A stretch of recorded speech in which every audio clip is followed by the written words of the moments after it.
కాంగ్రెస్ ప్రభుత్వం భూములను నిషేధిత జాబితాలో చేర్చి రైతులు ప్రజలను ఇబ్బంది పెడుతోందని బీజేపీ ఎంపీ ఈటెల రాజేందర్ ఆరోపించారు. ప్రభుత్వ అధికారులే తప్పుడు అఫిడవిట్స్ వేసి సర్కారు భూములను ప్రైవేటు పరం చేసేందుకు సహకరిస్తున్నారని మండిపడ్డారు. బీఆర్ఎస్ పాలనలో అవకతవకలపై విచారణ చేయకపోగా బ్లాక్మెయిల్ చేసి డబ్బులు దండుకుంటున్నారని ఈటెల రాజేందర్ తీవ్ర విమర్శలు చేశారు. భూముల అన్యాక్రాంతంపై కేంద్ర సంస్థలకు ఫిర్యాదు చేస్తామని, బీజేపీ తరపున ప్రజాక్షేత్రంలో ఉద్యమిస్తామని స్పష్టం చేశారు.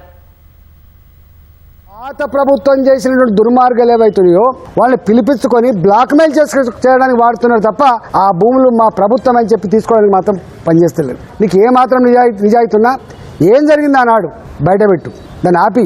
ఇవాళ ఎల్లమ్మ బండలో ఏం జరిగిందో ఎంక్వైరీ చేయి, దాన్ని ఆపించే ప్రయత్నం చేయి. ఈ హైదరాబాద్లో గతంలో ధరణి వల్ల జరిగినటువంటి దుర్మార్గాలు కావచ్చు, ఇవాళ మీరు భూభారతి పేరిట జరుగుతున్నటువంటి దుర్మార్గాలు కావచ్చు, 22A కింద ఇబ్బడి ముబ్బడిగా పెడుతున్నటువంటి నిషేధ పద్ధతులు కావచ్చు, ఇవాళ మొత్తం ఈ నేను చెప్పినటువంటి జిల్లాల కలెక్టరేట్లన్నీ కూడా కబ్జా పెట్టుకొని ప్రజల్ని, రైతాంగాన్ని వేధించేటువంటి సమస్యలు కావచ్చు, ఇవన్నిటి మీద మేము పార్లమెంట్ సభ్యులుగా, పార్టీ పరంగా, ఎమ్మెల్యేలుగా సమగ్రంగా స్టడీ చేసి దీని మీద ఉద్యమాలు చేస్తాం. తప్పకుండా దేశంలో ఉన్నటువంటి ఏ సంస్థలైతే వీటిని కాపాడాలో బాధ్యత ఉందో వాటికి తప్పకుండా పంపించే ప్రయత్నం చేస్తాం.